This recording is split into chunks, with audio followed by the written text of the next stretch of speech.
He was hiding in Africa. He thought the jungle, the distance, the chaos of a continent in conflict, all of it would make him invisible.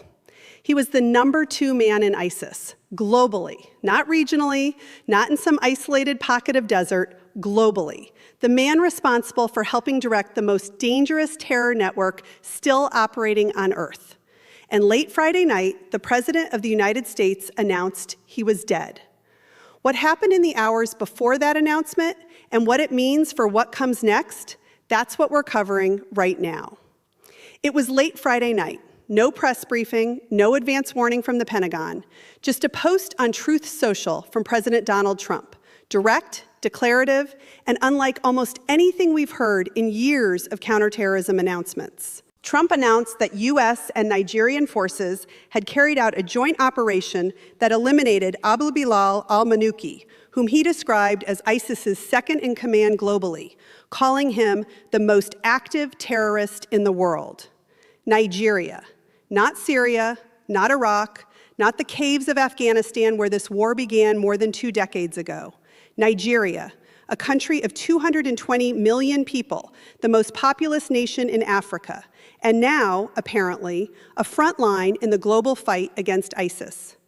Trump described the mission as flawlessly executed and meticulously planned, and he thanked the Nigerian government directly for its cooperation. If you follow this story closely, and this one is moving fast, subscribe now. We cover counterterrorism, geopolitics, and breaking military operations without the noise and without the spin. Let's be precise about what we know and what we don't. According to Trump's post on Truth Social, American forces and the armed forces of Nigeria jointly executed a, quote, complex mission that killed Abu-Bilal al-Minuki. Trump identified him as ISIS's second-in-command on a global level. That rank matters. This wasn't a regional commander. This wasn't a local cell leader. Trump's own framing placed al-Minuki at the very top of the surviving ISIS hierarchy, the man sitting directly beneath whoever currently leads the organization's global operations.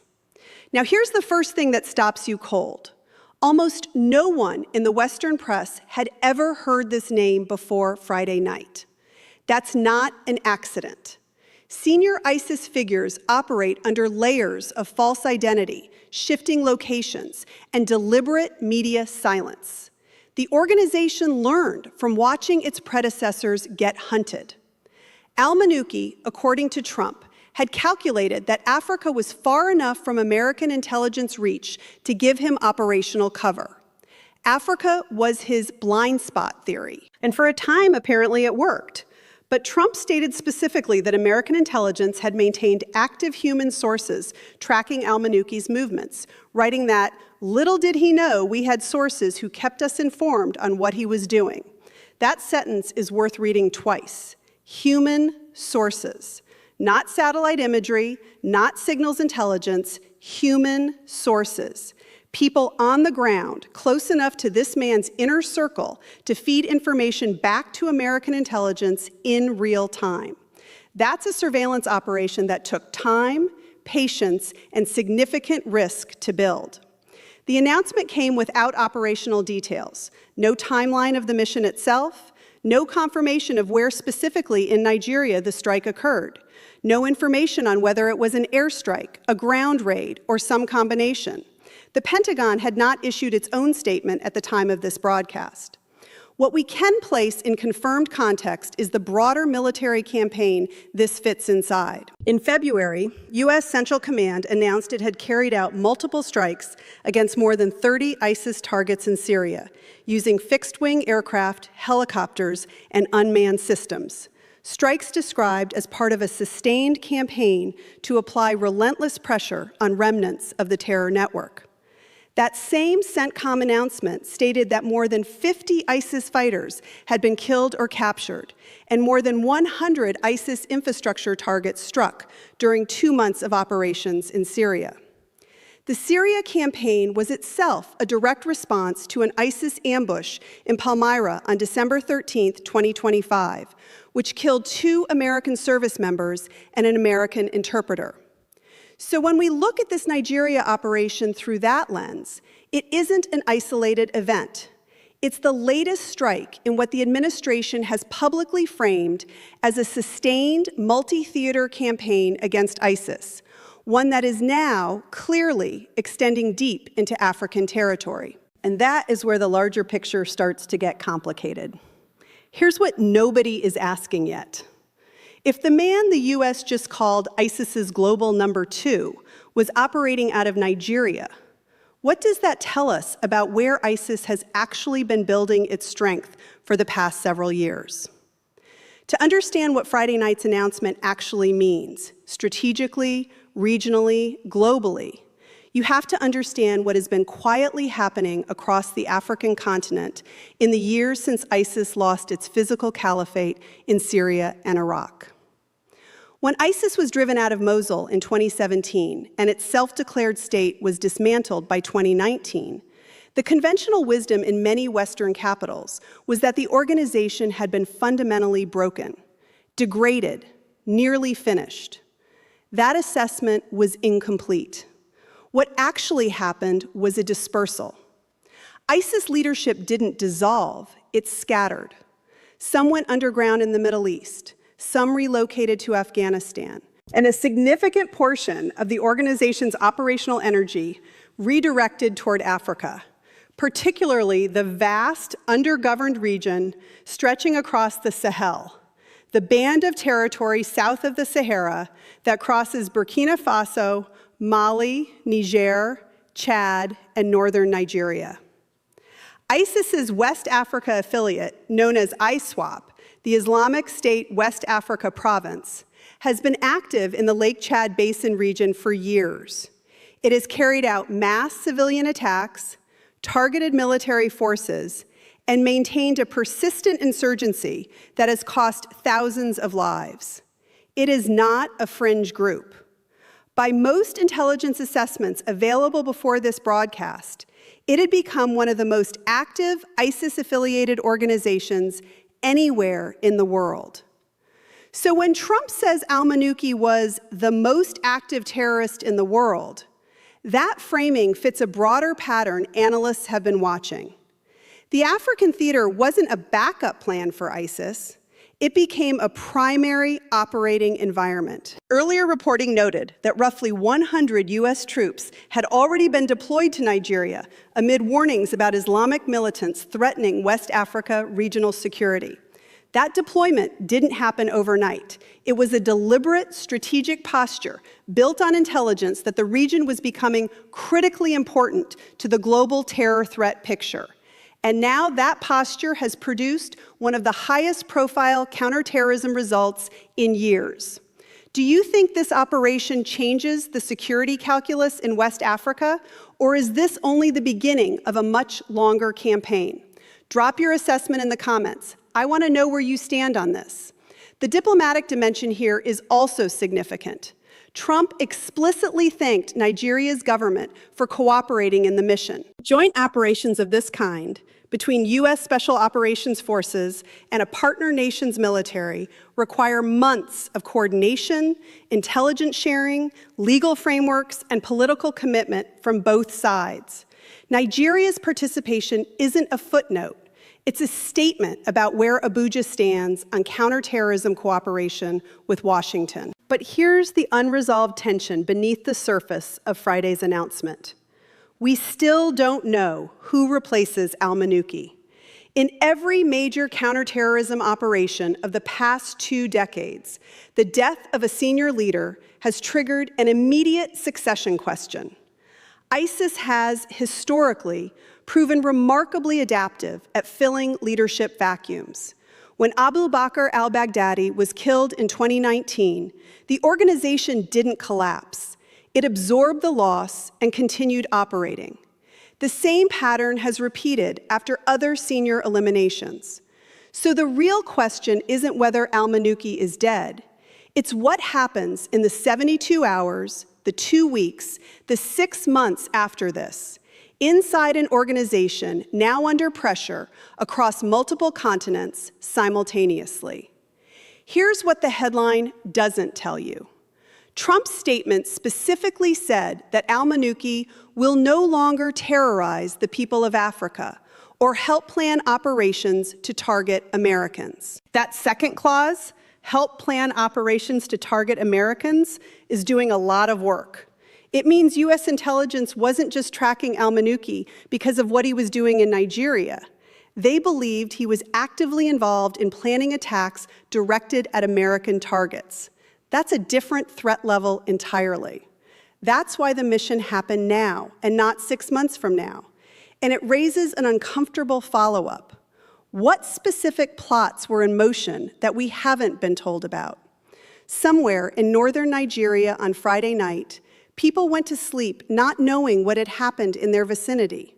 They woke up to the news, or they didn't wake up to news at all, because in many parts of the Lake Chad Basin, access to real-time information is limited. The human reality of this region is one that rarely makes it into international coverage. Nigeria's northeast has been in a state of sustained conflict for over a decade. The insurgency that began with Boko Haram splintered and evolved. Some factions aligned with ISIS, others with al-Qaeda. The result has been a compounding catastrophe. Villages attacked, crops destroyed, schools burned, millions displaced from their homes.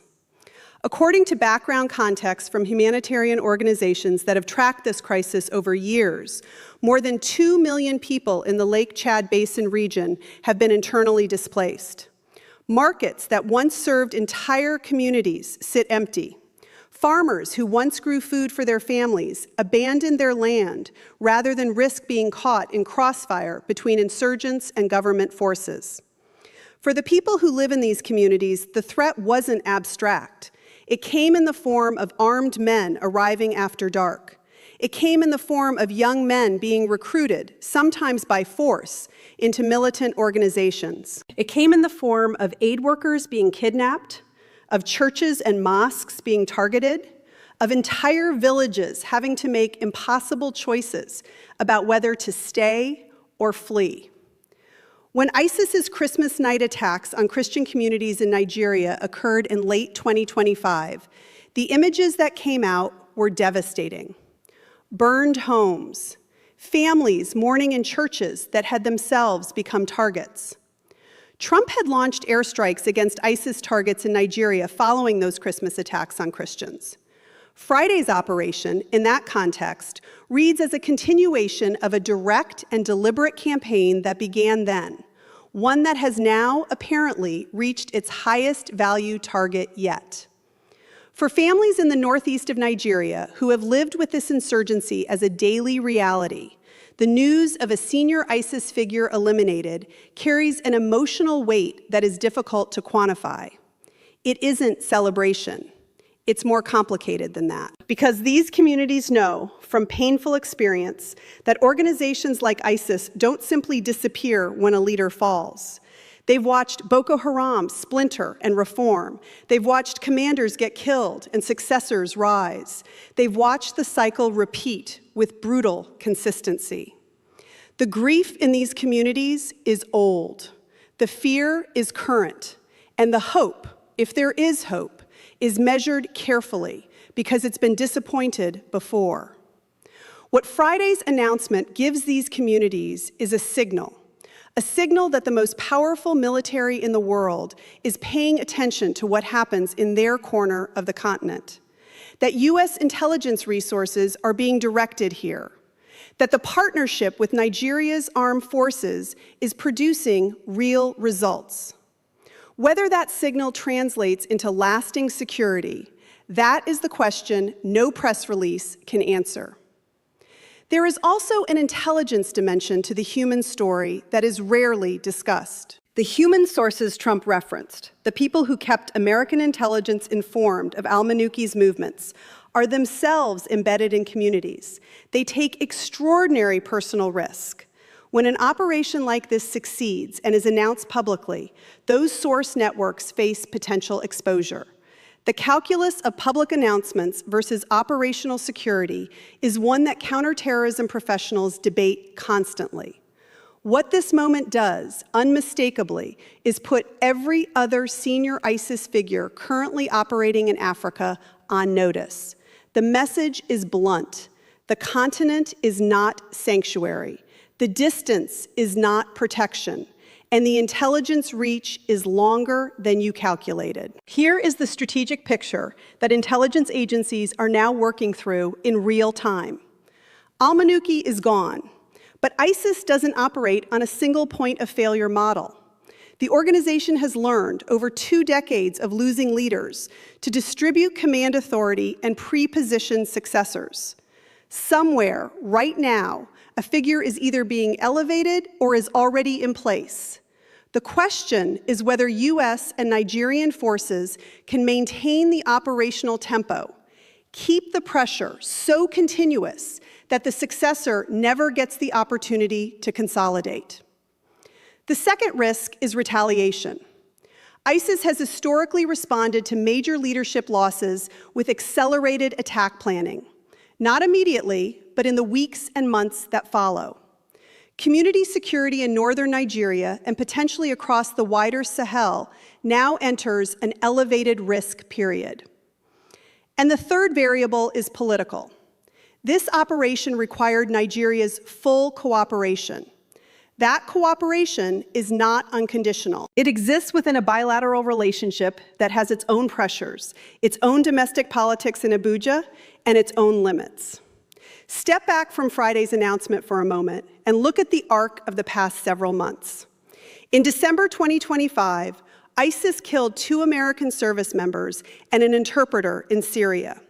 The Trump administration responded by launching Operation Hawkeye Strike, a sustained air campaign that struck over 100 ISIS targets in Syria and killed or captured more than 50 fighters in 2 months. Then, airstrikes hit ISIS targets in Nigeria following the Christmas attacks. And now this, the elimination of the man described as the global number 2. This is not a series of disconnected events. It is a campaign, multi-theater, multi-partner, and apparently built on an intelligence architecture that has been tracking ISIS's senior leadership across multiple continents simultaneously. What it signals strategically is a recognition that ISIS's center of gravity has shifted. The Syria-Iraq core of the organization, the territory that once gave ISIS its identity as a functioning state, is largely dismantled. But the organization's operational capacity has migrated. It lives now in ungoverned spaces, in the Sahel, in parts of Central Africa, in East Africa, in fragile states where government authority is thin and where poverty, political instability, and historical grievances have created recruiting environments that are, for ISIS's purposes, nearly ideal. The counterterrorism architecture required to address that reality is fundamentally different from what worked in Syria. You cannot simply bomb a caliphate that doesn't have fixed territory. You need partner nations. You need embedded intelligence. You need long-term institutional relationships with African militaries that are themselves under-resourced, under-trained, and fighting on multiple fronts. Friday's Nigeria operation demonstrates that some of that architecture is in place. The cooperation was real. The intelligence was accurate. The mission succeeded. But the harder questions are about durability. U.S. counterterrorism engagement in Africa has historically been cyclical, surging in response to crises, then pulling back when political attention shifts elsewhere. The communities in northern Nigeria who live with this threat don't have the luxury of attention cycles. Their security depends on sustained commitment. Trump stated that with al-Minuki's removal, quote, ISIS's global operation is greatly diminished. That is the administration's official assessment. Whether it holds, whether the operation dealt a genuinely structural blow to the organization's command capacity, or whether it removed one man who will be replaced within weeks, that is the question analysts, intelligence officials, and the communities of northern Nigeria will be watching very carefully in the days ahead. ISIS has been declared finished before. The caliphate fell in 2019. The headline said the organization was broken. And then the attacks continued. The affiliates grew.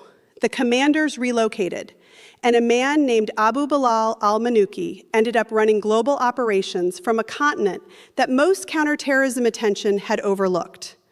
That's the cycle this operation is attempting to break. The attempt is real. The outcome is not yet written. This story doesn't end with Friday night's announcement.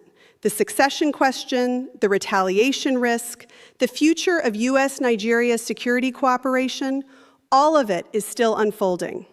What do you think comes next?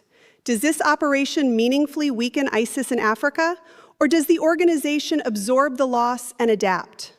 Tell me in the comments. This is a conversation worth having. Subscribe for every major update as this situation develops. The next development in this story may be the most important one yet.